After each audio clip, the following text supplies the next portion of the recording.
Hello. Hello බබා මං හිතුවේ නෑ ඊයේ ඔයාට අච්චර අමාරු වෙයි කියලා. දැන් හොඳයිද?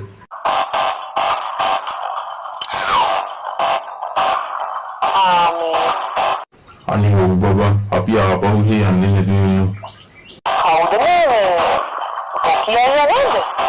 රොකියා තමයි බබා. ඔයා මගේ නම්බර් එක ගත්තාම සේව් කරලා නැද්ද? නෑ මගේ ෆෝන් එක පොඩ්ඩක් අවුලක් දීලා තියෙනවා. ඔව් ඉතින් ඔයාට අර වෙලේ මිලෝ 100ක් තිබ්බේ නෑනේ. මටත් මාව පාලනය කරගන්න බැරි වුණානේ. ඒක තමයි. ඒකනේ ඉතින් ෆස්ට් ටයිම් එකනේ. ටික කාලයක් කරනකොට ඔයාට ඔය පුරුදු වෙයි. කොහොමද? ඔබට ගුටි කෑම අඩි වෙලාද? හෙලෝ මේ වාසිය නුඩු නේද? මම සෙනගගේ අක්කා කතා කරන්නේ. හෙලෝ ඔඩා අත්තිලා ඔය කියපු එක තේරුණාද දන්නේ